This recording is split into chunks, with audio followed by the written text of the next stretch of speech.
Hi guys, and welcome back sa ating YouTube channel. Ako po si Jello Plantito, isang plant enthusiast. At sa episode natin today, i-unbox natin yung mga plants na galing ng South Cotabato. This time, hindi siya delayed. Kasi pinaship natin ang mga plants na to gamit ang LBC. So, pinadala po sila or pinaship ko sila last Wednesday. So, medyo kinakabahan ako actually, baka hindi siya abutin ng Saturday. So, good thing ngayong Sabado, around 5 p.m., naka-receive ako ng text message from LBC at dumating na po yung ating mga plants at pick up po natin dun sa kanilang branch. Eto na po yung mga plants natin na dumating. So, excited ako at masaya kasi last time medyo nabwisit tayo dun sa pagkakadelay ng shipping ng mga plants. So, this time maaga sila dumating. Dito muna tayo sa loob ng kwarto ko na mag-unbox ha, kasi medyo ginabi na at pagod na rin ako. Medyo makalat pa yung garden kasi inaayos pa dahil nagawa natin ng content. Magpapalit na naman tayo ng garden net. At mayroon ako nabiling garden net, so I hope na yun medyo magtagal na.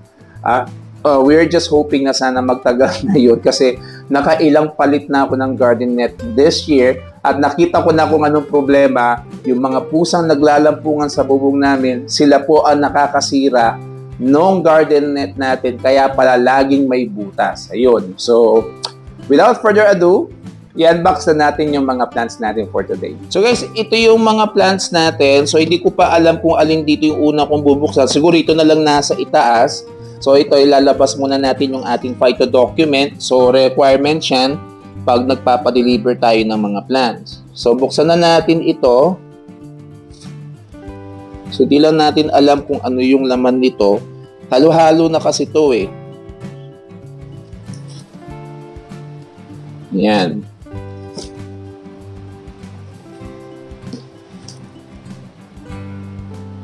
So ano lang ako, dahan-dahan lang ako na hindi ko to ma-damage yung mga plants natin.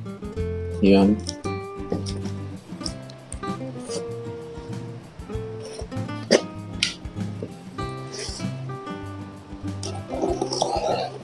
Yan. Yan. So ito yung first box.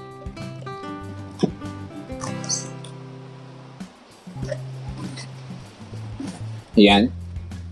So, ganyan ko na lang siguro siya i-unbox. Okay, so ito ata yung ito yung first plant. Anthurium ito, alam ko eh. Baka ito yung Anthurium black cardboard, kung di ako nagkakamali.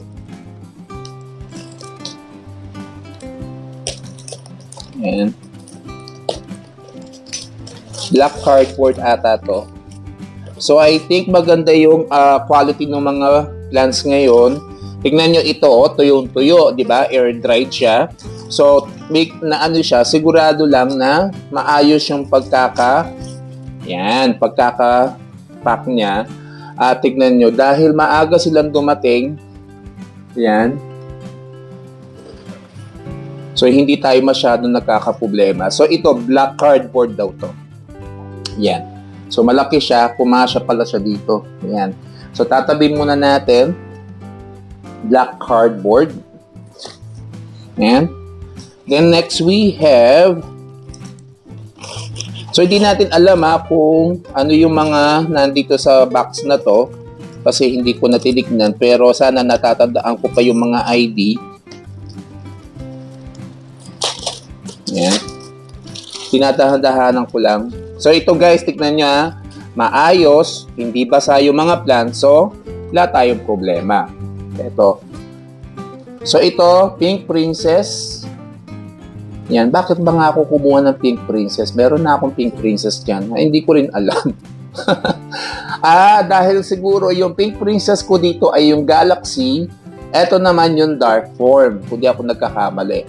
Ewan ko. Yun ata reason bakit ako kumuha ng Pink Princess. So, tatlo na yung Pink Princess natin dito. Bakit pa ako kumuha? Ayan. So, eto naman. Wow! Ito yung Black Medallion. Yan. So, mga budget build to na black. Ang ganda pala niya. Yan, black medallion. Ang ganda pala niya, oh. Dalawa to eh. Sana nandito pa yung isa. Baka ito yun. Alam ko dalawa yung black medallion. So guys, paki-comment na lang kung yung black medallion, kung ito ba ay philodendron or anthurium or aglo. So hindi ko alam. I-check ko rin sa Google kung anong type ng plant itong black medallion. Parang hirap niya atang buksan.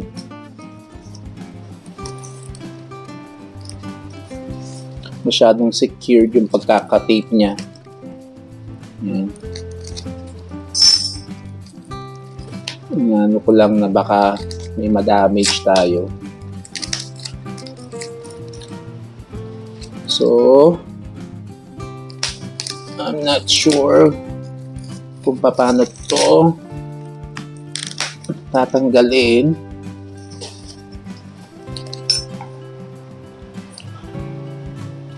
Naku lang ha, kasi baka may ma-damage ako eh.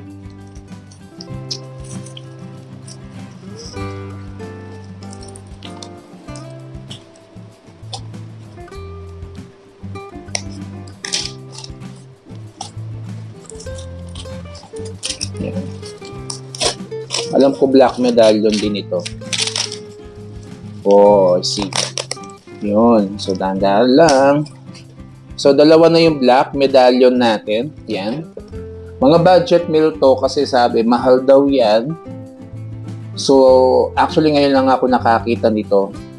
Ayan, itong black medallion.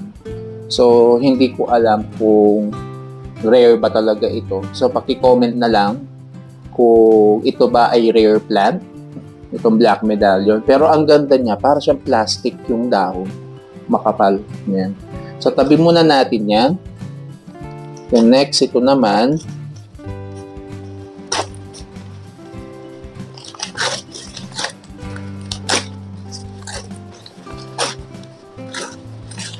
I'm not sure kung ano to, kung freebie ba ito. Yan, I think freebie ito, kung di ako nagkakamali. Anthurium ba to? Yan, so ilalagay ko na lang sa comment section kung anong ID nito. Yan. Yan. So, lagay ko na lang po sa comment section kung anong ID po nito, ha? Yan. Yung iba hindi ko natatandaan.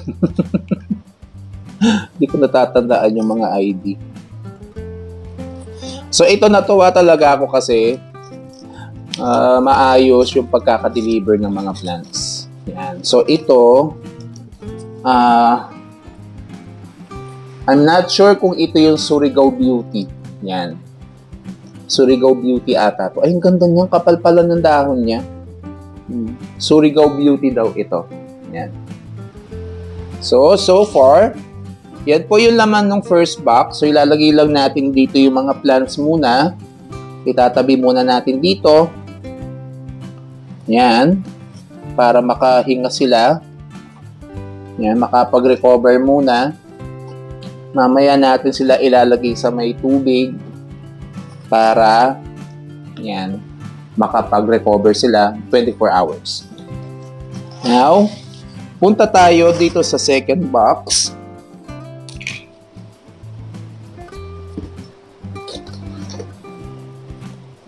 Tanggalin muna natin to phyto document.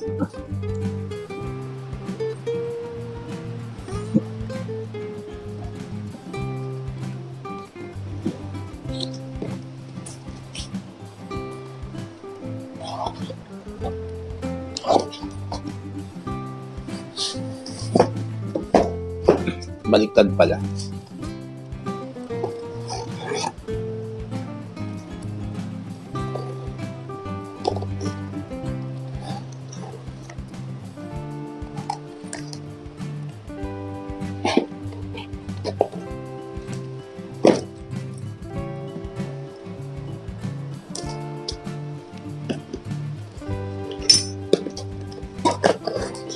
ito po yung second plant.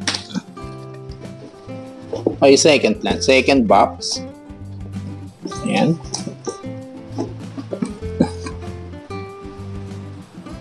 Ayan.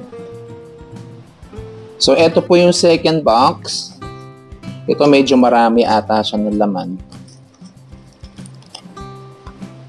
Ayan. So, ang napansin ko ay maayos yung pagkaka-package ng mga plants. Ayan. Maayos. So, hindi tayo magkakaproblema dito. So far napansin nyo, wala pa tayong damage na plants. Ayan. So, ito, limutan ko yung ID nito. So, ilalagay ko na lang po yung ID nito. Di ko alam kung ito yung na-mine-free ko or what. So, ilalagay ko na lang po yung ID nito, itong plant na to. Yan. Yan po. Aglo po siya. Next, we have, ito ata, malalaki na oh.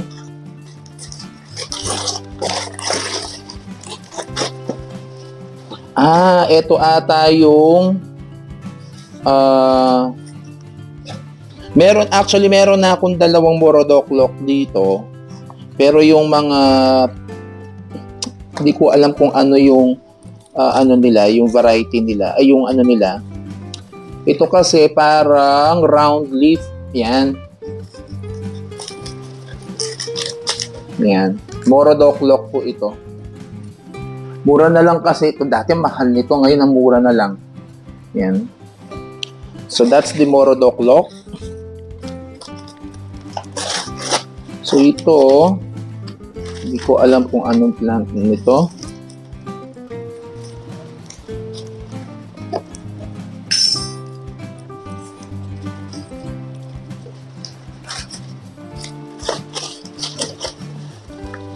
Ito ata yung na-mine-free ko. Yan. Na-mine-free ko to. Na Lendinii. Yan. Na-mine-free ko ito.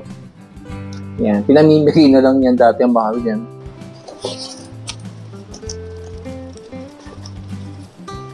Then, so pasensya na kung dito na lang tayo nag-unboxing. Ginabi na kasi talaga dahil hinabol ko dahil Sabado ngayon. Bukas kasi sarado yung LBC. So baka kasi doon pa ma-delay yung mga plants dahil naka-stock sa branch nila. Ito ata yung compact Melinonii. Yan. Natagal na ako naghahanap nito, wala akong makita.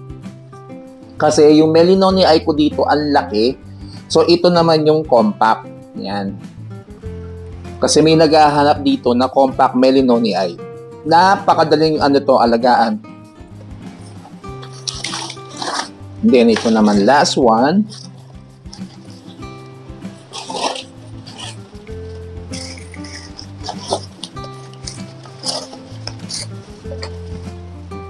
Ito ata yung Pink Etta Rose. Pink Etta Rose ata to. Yan. Tama po ba? Pink Etta Rose na budget meal. Mura lang naman kasi to. Kaya lang, nanghinayang ako kasi ang dami niya oh. So, pwede na natin siyang ipropa. Yan. At maganda to. Meron ako dyan yung Yellow Etta Rose. Tapos, ito yung Pink Etta Rose. So, tignan natin. Maganda naman to eh. Ayan. So far, yan po yung laman ng second box natin. So, lagay muna natin siya dito para makita natin lahat. Yan. So, yan po yung laman ng second box natin. Yan. So, ang masasabi ko, walang damage sa mga plants. Walang nanilaw. Siguro kung may maninilaw man dyan, konti lang. Since 3 days lang sila, so hindi sila masyadong exposed sa mataas na stress. So, pwede natin silang iripat tomorrow morning. maaari na yan. So, ipapahinga lang natin sila ng magdamag for the meantime para makarecover sila kahit papano. O siguro kahit afternoon, doon natin sila iripat kasi aayusin muna natin yung garden net. At yun na nga guys, na-unbox na natin yung ating mga plants. At ngayon, maghihintay na lang tayo ng 24 hours bago natin sila iripat. So, itong mga plants na to, iilan na lang.